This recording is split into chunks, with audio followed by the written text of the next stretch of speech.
بسم اللہ الرحمن الرحیم۔ مصر کے ایک مشہور بزرگ شرف الدین بوصیری گزرے ہیں۔ انہوں نے ایک غریب گھرانے میں آنکھ کھول لی۔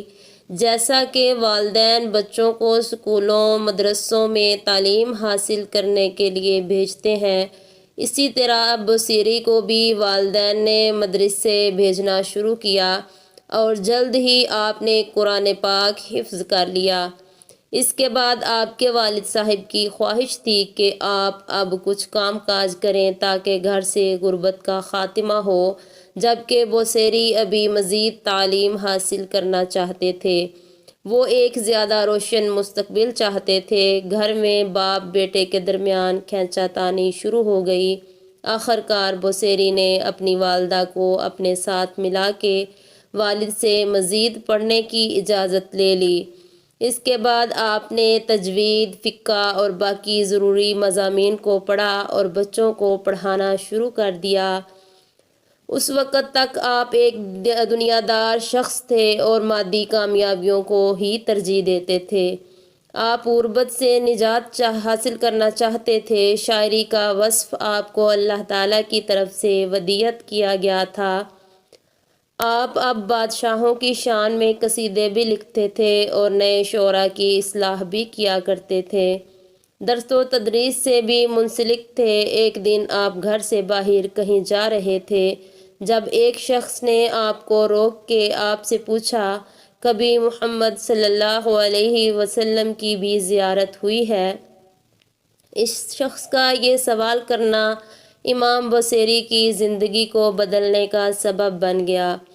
امام بوصیری نے آپ صلی اللہ علیہ وسلم کی حیات طیبہ کا بغور مطالعہ شروع کر دیا۔ آپ جوں مطالعہ کرتے جا رہے تھے، آپ کے دل میں آپ صلی اللہ علیہ وسلم کی محبت بڑھتی جا رہی تھی۔ جوں وقت گزر رہا تھا، آپ کے دل میں نبی آخر الزماں محمد مصطفیٰ صلی اللہ علیہ وسلم کے عشق کی تڑپ بڑھتی جا رہی تھی۔ اسی دوران میں انہیں فالج کا حملہ ہوا اور یہ صاحب فراش ہو گئے۔ اس حالت میں 15 سال گزر گئے۔ وہ بادشاہ جن کے قصیدے امام بوصیری لکھتے تھے، انہوں نے پلٹ کے نہ پوچھا۔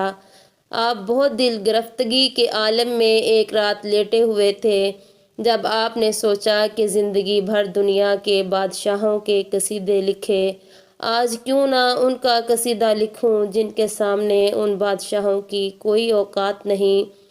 جب ٹوٹے ہوئے دل سے سچی محبت کے ساتھ الفاظ نکلے تو وہ اس بارگاہ میں مقبول ہو گئے جس کے بعد وہ الفاظ امر ہو گئے۔ اس سے پہلے بھی امام بوصیری نے عرب کے صحراؤں کے خیموں پہ اور خوش جمال چہروں پہ شاعری لکھی، لیکن اس رات وہ اس بدر الدجا شمس الضحیٰ کی شان بیان کر رہے تھے جن کی خاطر رب نے اس دنیا اور اس کی ہر چیز کو تخلیق فرمایا۔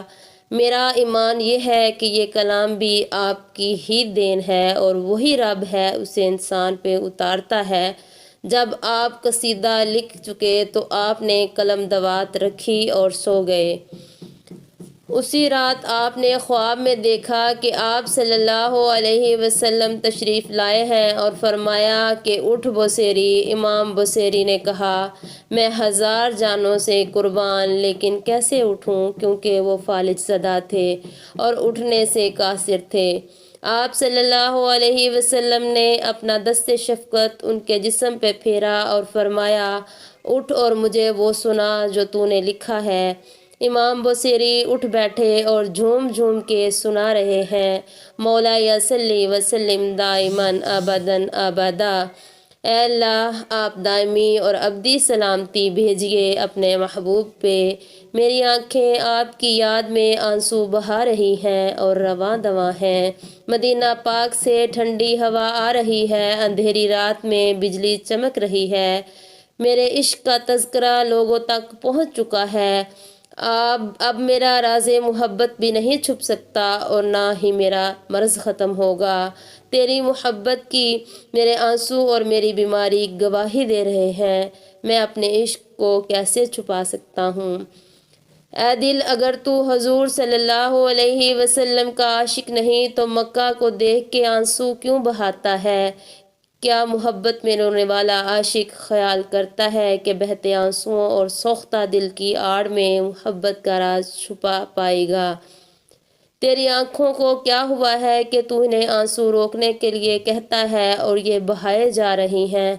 تیرے دل کو کیا ہو گیا ہے کہ سنبھلنے کی بجائے مزید غمناک ہو رہا ہے؟ جب رات مجھے محبوب صلی اللہ علیہ وسلم کا خیال آیا تو میں رات بھر جاگتا رہا۔ درد محبت نے میرے چہرے پہ آنسو اور رخساروں پہ زردی پیدا کر دی ہے۔ اے غریبوں کا خیال رکھنے والے، اے دلگیروں کی دلجوئی کرنے والے، اے مظلوموں کا ہاتھ پکڑنے والے، اے سچ کہنے والے، اے گناہگاروں کا پردہ رکھنے والے، اے ازل کا نور، اے محمد صلی اللہ علیہ وسلم، آپ کے منہ میں آپ کے دانت ایسے ہیں جیسے سیپ کے اندر قیمتی موتی۔ اے اللہ، آپ اپنے حبیب صلی اللہ علیہ وسلم پہ ابدی اور دائمی سلامتی نازل فرمائیں۔ اب امام بصیری جھوم جھوم کے پڑھ رہے ہیں اور محمد عربی صلی اللہ علیہ وسلم ان کی محبت کو قبول فرماتے ہوئے ان کے ساتھ سن رہے ہیں۔ جب قصیدہ ختم ہوا تو آپ صلی اللہ علیہ وسلم اتنے خوش ہوئے کہ انہوں نے اپنی چادر بردہ اتار کے انہیں مرحمت فرمائی۔ اس کے ساتھ ہی ان کی آنکھ کھل گئی، دیکھا تو چادر ان کے پاس ہی رکھی ہوئی تھی۔ وقت دیکھا تو تہجد کا وقت تھا۔ امام بصیری 15 سال کے بعد حشاش بشاش صحت مند اٹھے۔ فالج کا کہیں دور دور تک نام و نشان بھی نہیں تھا۔ وضو کیا اور مسجد کا رخ کیا کہ تہجد ادا کریں۔ گھر سے نکلے تو ایک فقیر نے آواز لگائی، ہمیں بھی تو سناؤ وہ قصیدہ۔ امام بصیری نے تجاہل عارفانہ سے کہا، کون سا؟ وہی جس کے بدلے میں یہ چادر بھی ملی ہے۔ مجذوب نے چادر کی طرف اشارہ کیا اور آنکھوں سے اوجھل ہو گیا۔ اس قصیدے میں 100 سے اوپر اشعار ہیں اور کسی شعر میں لفظ بردہ استعمال نہیں ہوا، لیکن جو چادر آپ کو دی گئی اس کی مناسبت سے اس کا نام قصیدہ بردہ شریف زبان زد خاص و عام ہوا اور آپ صلی اللہ علیہ وسلم نے اس کو شرف قبولیت سے نوازا تو آج تک اس کا ورد جاری ہے۔ سبحان اللہ، جزاک اللہ خیرا کثیرا کثیرا۔